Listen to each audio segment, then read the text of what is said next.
I went with Taylor. We went to the march and we went to the Minister of Finance. He went step by step from the minister office down to the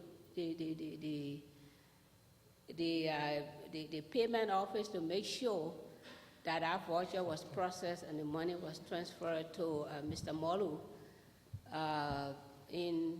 John Molu, who was then handling the finances for the government in the United States, for the money to be sent on to the international F-moving equipment.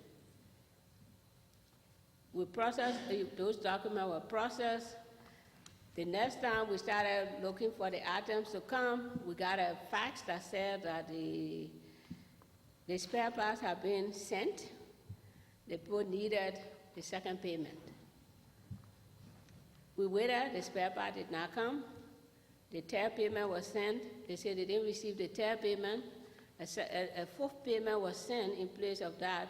So in essence, the total amount exceeded the $900, the total amount of payment. And once that payment had been sent, in that interim, there was a change. Charles Taylor was transferred from GSA to Minister of Commerce as Deputy Minister of Commerce. And Clarence Momolu, who was then Deputy Minister of Commerce, was brought into GSA as Director General.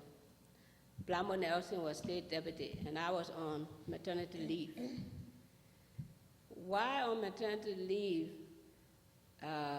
Grace Manor and Rosetta Clark, who was the Personnel Director, called my house, or they came there, and they started saying that there were some tensions developing at GSA because Clarence Momolu was asking a whole lot of questions, and they think that he's going to make some changes. The same week was now over, Blamo Nelson came to my house and said, "You need to talk with Clarence." I said, "Why should I be talking with Clarence?" He said, "Well, Clarence wants to make some changes that I don't think is right.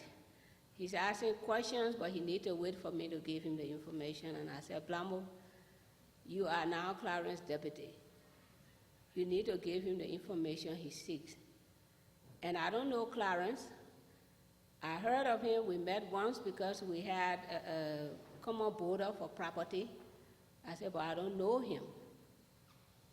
Here the assumption is that because Clarence is from Lofa, I'm from Lofa, so we should be able to understand each other. I said, "This is not the case." He said, "Well, I want you to cut your maternity leave short and come to work. Because I think when you are on ground, we all can work together and resolve this issue." I went to work on Monday. When I went to work on Monday, Clarence heard I was back at work. He called me in and asked me to be his administrative assistant. And so now I was caught between the two people, and I said, "Clarence, I need to think about it until we know what's going on." Joe was out of the country. Clarence made his changes. Of course, John Ramsey, who was the Minister of State for Presidential Affairs, changed, went back and reverted Clarence's decision and made it a big national issue. And when Doe came back, Doe sided with Clarence and dismissed everybody, and that's how I became administrative assistant or special assistant and assistant director general at GSA. Just then, the report of the spare parts issue came out. Clarence asked me to go and write what I knew about it. The files were in my office. I pulled up the file. I wrote the report. Clarence said, "Okay, take this report, write a letter exactly as this report, and I will sign it to the executive mansion to address this." While I was doing that, somebody called Taylor and told Taylor that Mary is writing a report on this whole thing. And Taylor decided, I don't know that was the main thing, but he left. He left the country. He came to the United States, and the case was brought in.